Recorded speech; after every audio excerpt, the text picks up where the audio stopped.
course you know what this is. It's the brand new 2015 Ford Mustang, and there are three flavors that the car will come in. There's this EcoBoost, and of course there's a GT, the one with the 5 liters and 435 horsepower. And I had the chance to chat with one of the engineers in charge of that car. We like to call this segment Everything You Ever Wanted to Know, and that is coming up next. As soon as you check out our new sponsor, American Muscle, they'll have all sorts of aftermarket parts for this when it hits the dealership.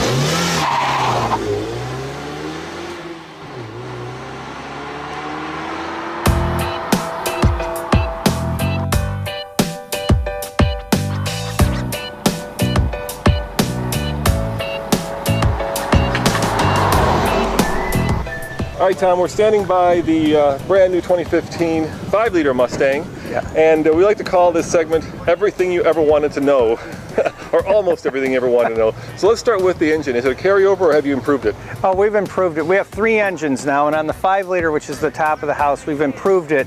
We took a lot what we learned from the Boss. So kind of improved breathing, bigger valves, you know, and actually stronger springs. And it moves us up to 435 horsepower or 400 foot-pounds of torque. So definitely improved it. New for 2015 is an EcoBoost Mustang that puts out 310 horsepower and 320 pound-foot of torque. Now, the last time that there was a 4-cylinder in a Mustang was way back in the 80s. And as we recall, that car didn't have a lot of balls.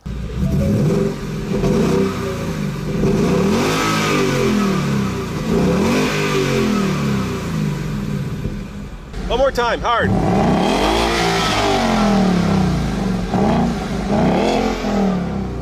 And how about let's start at the front. How about the chassis? How has that improved? I know you redid the rear suspension, but you also had to redo the front suspension. Yeah, so basically on the front end, we ended up with a perimeter subframe double ball joint McPherson strut system, and we actually needed to go to that to match what's in the rear, which is a brand new integral link IRS system.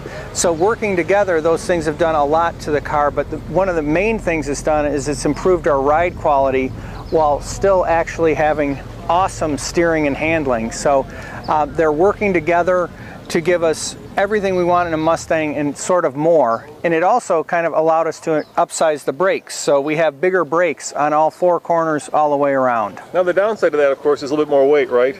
Well, there is some weight added.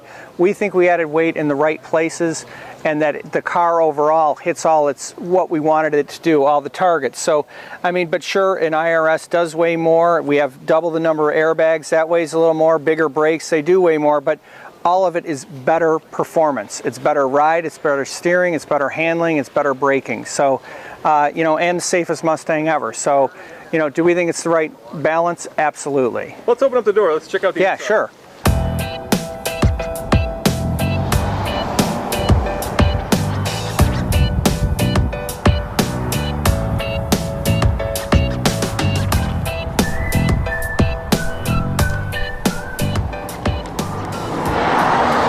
Now perhaps the biggest difference between the old outgoing Mustang and the new one is the style. I mean, there's a much nicer, much neater pinched rear end. You still have this, well, let's call it a shark-like front fascia. And of course, you've got those classic Mustang proportions, the long hood, the fastback. It all works. Do I love it? Heck yeah, I love it. I think they did a great job in keeping the car current and yet harkening back to the 50 years of Mustang history.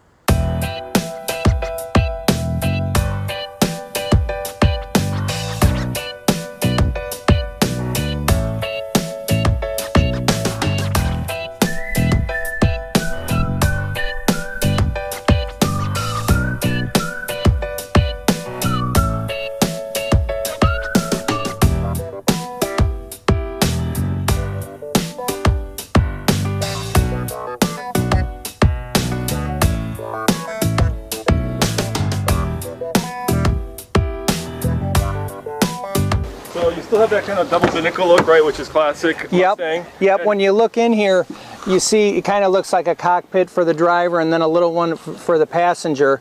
That's absolutely classic Mustang.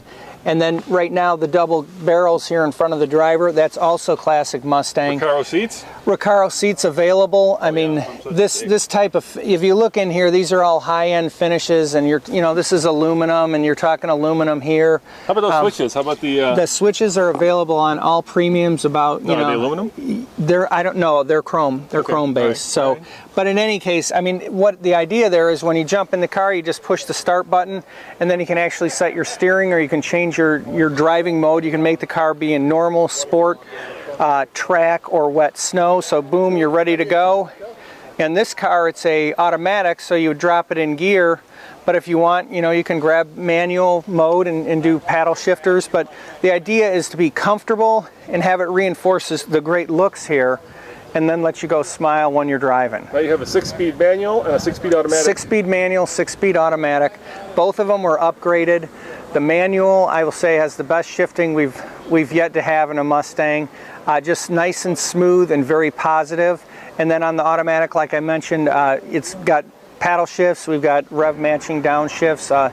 Just a lot of goodness. Now there's a lot of new toys. Right there is a launch control. Yep, there's new toys on especially on the GT. We have launch control on the manuals, which lets you set an RPM, and then it manages and optimizes the engine torque to get you off the line fast. We also have the first electronic line lock, which locks up the front tires and lets you warm up your rears if you're running a track event. You could do a badass burnout. I'm just telling you, it's a nice feature.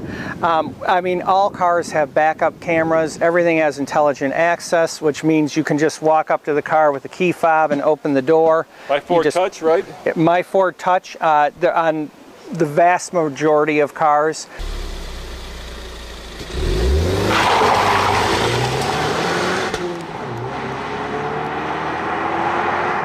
What else do we have? I mean, we have, these seats are Recaros, but the other seats are heated, cooled seats, so definitely bathing you in comfort. A lot of storage that we've picked up. We have a sunglass bin right here, fully flocked, so you can put your sunglasses in there. We have a little hidden bin inside the glove box. A lot more room in the doors and in the console. All right, so here's my softball question. Yes. What's your favorite part of the new car? My favorite part of the new car? Actually, in a way, my favorite part of the new car is how much the new car is, and what I mean it in two ways. That the exterior is awesome, then when you get in the interior, it's awesome, and the ride, steering and handling, the way the engine sounds, acceleration and braking, they're great. And then the fact that it's available with, a V6, an EcoBoost, or a V8 in a fastback, a convertible, a left-hand drive, a right-hand drive, around the world, that we're offering everything to everyone everywhere, so they can make it the way they want it.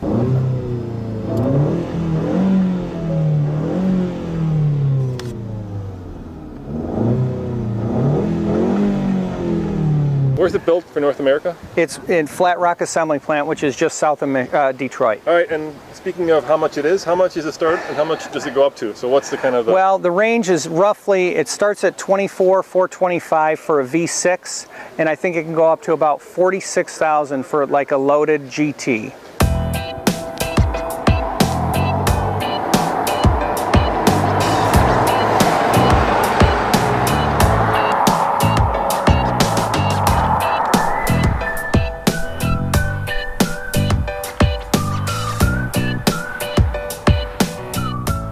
Mustang, actually, we've always been about fast, fun, and affordable.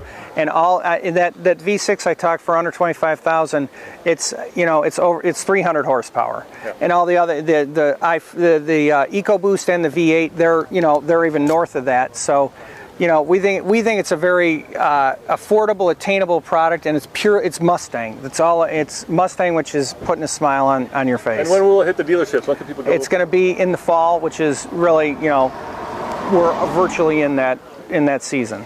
All right, is there something I should have asked I didn't ask?